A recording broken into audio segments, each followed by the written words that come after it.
It's a full operation. Yep. Under general anaesthetic? Yep, and I've been told eventually that will end because they won't be able to do any more. Tell us a little bit about your childhood, because you have a real knowledge of what it means to need care. What happened to you when you were a boy? Right, born and bred in Tunbridge Wells and still living there.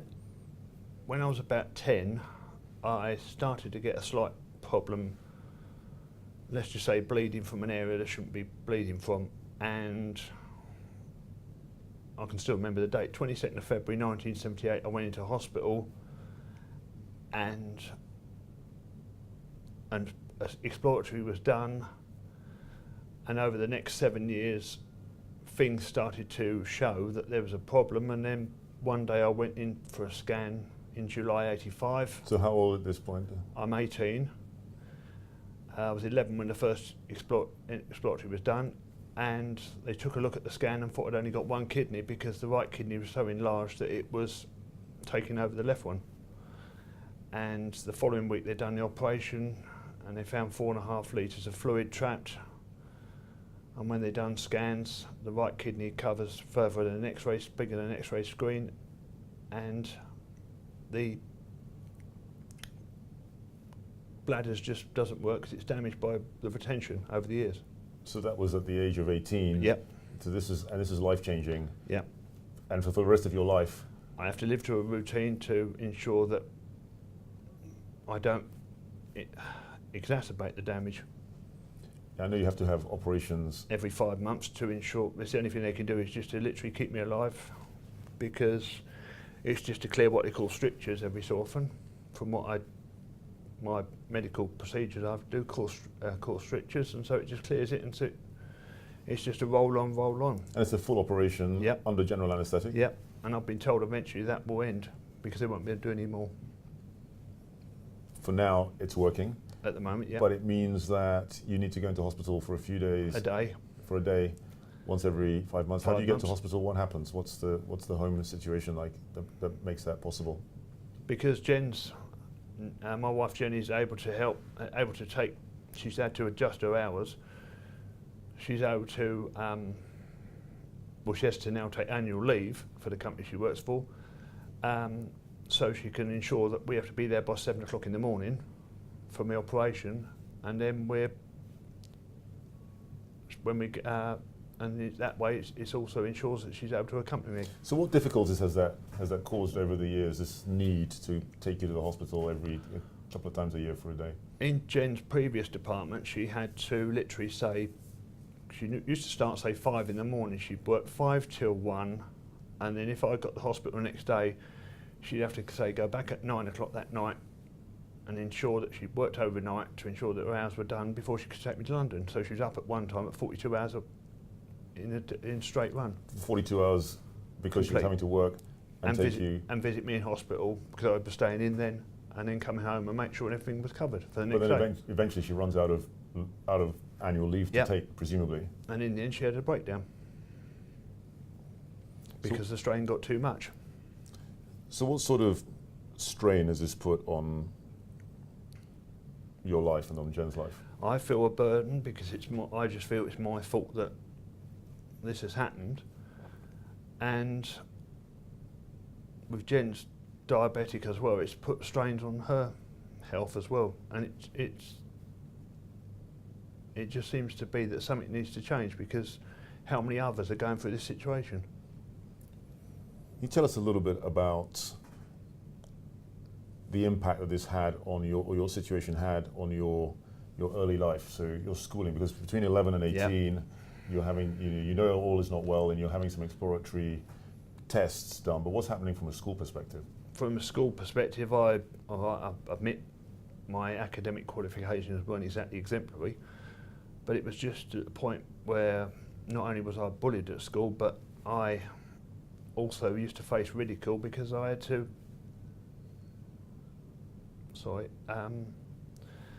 sit down to empty my bladder, and of course when you've got so-called classmates that used to climb up on top and ridicule you, it even makes your self-confidence right through the floor. Let's go back to your younger years. At some point your dad became ill. when I was 21, March 88, my dad was diagnosed with pancreatic cancer, and my mum was working as a school caretaker, and my younger brother was at university. My older brother was working, I think he's Eastbourne or Brighton at the time, and it's when you watch somebody that you love literally go from about 10 stone through through the horrors of cancer to living to a routine to care for him as well. It's not a nice thing to do, but you just do it. He died September 89. Yeah. And from an employment perspective, tell us a little bit about that. I eventually fought to get a job as a medical records clerk. That job was short term, and then I fought to get a job as a National Rail Inquiry operator. During that time, I actually went for a job at a company as a checkout operator, and my wife now was told there'd be no problem with the job, I'd get the job. When I went for the interview, they just took the other conclusion about my disability completely. They got the other idea of what it would cause. How did they get the wrong end of the stick? They thought that I would flood the area. I would be incontinent. When actually I cannot in a million years. It was the opposite. Yeah. So why did you start campaigning? Because I've actually seen not only Jen, but when I was working at Royal Mail, my friend John, he was disabled. His wife was a wheelchair user, and every time he wanted time off because his wife's caring responsibilities were being changed, it was work your hours, sorry we can't accommodate you, take annual leave. And I just think that's not right. Why should they? They save the economy millions and billions, and they should be able to ensure that there's some sort of safety net to avoid problems. And how much help are you actually getting from the system? Is anyone out there listening to you? I get support from people like Dame Philippa Russell, Baroness Lister, MS Society, Bladder Health UK, Carers First, Carers Information Croydon, Dementia Carers Count, people like that. I've had vocal support from Baroness Udin, Dr Lisa Cameron, Julie Cooper, Barbara Keeley, MP, and working for carers support our work in the respect that we're both working for the same end. And what do corporations say when they hear about your campaign and they hear that you're wanting effectively them to pick up the tab for 5 days carers leave a year? What's their response? A lot of them say it's down to government. Waiting for government to make it law? Yeah. And if government made it law, they would take it up. They would take it up. Yeah. And they're waiting. And what does government say?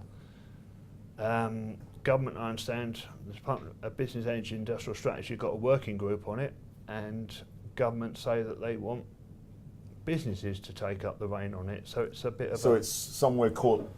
Devil in the deep blue sea. Devil, deep blue sea. No one quite knows where the thing lands. And meanwhile, there are lots of carers. Carers that are struggling even more and not knowing where to go. How many other Jenny Jeffreys are there looking after a Chris? There are millions of unpaid carers that are just having to carry on regardless until government realise that their need is urgent. But presumably the problem is that government doesn't have a huge amount of bandwidth right now to be looking at this. They've got that little local difficulty called Brexit that's taking up 120% of their time. But on the other hand, Brexit or no Brexit, working family carers will still be expected to carry on no matter what. They'll still be there even after Brexit. They're there before Brexit. When Jenny had her breakdown, it's further pressure on the mental health services as well, and also on the mental health of the person cared for, because they feel a burden. Tell us a bit about this. Let's just talk about this point about mental health. How does it play out? You said Jen had a breakdown. Not necessarily tell us about Jen, but how should we be thinking about the mental state of someone who's having to care for someone and they're not able to take enough time off work, they're not being paid for the days they're taking off, they run out of annual leave. What does that do to your mental health? If there's any slip-ups where the person has to go into hospital or anything, and they've got no, again, safety net, it's further pressure. What do I do? How do I sort this out? I've got to sort this out at work. I've got to sort this out at home. I've got to make sure that I'm available for when the person possibly comes out of hospital. It's further added stress. And are there any organisations, any companies that are showing signs of being prepared to offer paid carers leave? I think Centrica has a policy. The fact you're having to rack your brains implies that there's not a very long list. Not that I can. I haven't got a very long list of them. I know Centrica have a policy which is very well documented, but there's a lot of the others just rely on unpaid leave. And I've heard you make the argument before that there are all sorts of other paid leaves. Some companies even allow paid fertility, IVF leave. Of course, you've got parental leave, which is unpaid leave, but you've got... Or partly paid, maybe, if you've got paternity. But you've got paternity leave, you've got... Some companies offer IVF leave, so why can't those that unfortunately may not be able to have children, but care for somebody, save the economy money, be entitled to some sort of paid leave as a thank you? Yeah, and your point is, and I think you and Jen, do you have children? Nope, no. We can't have children because of the damage to my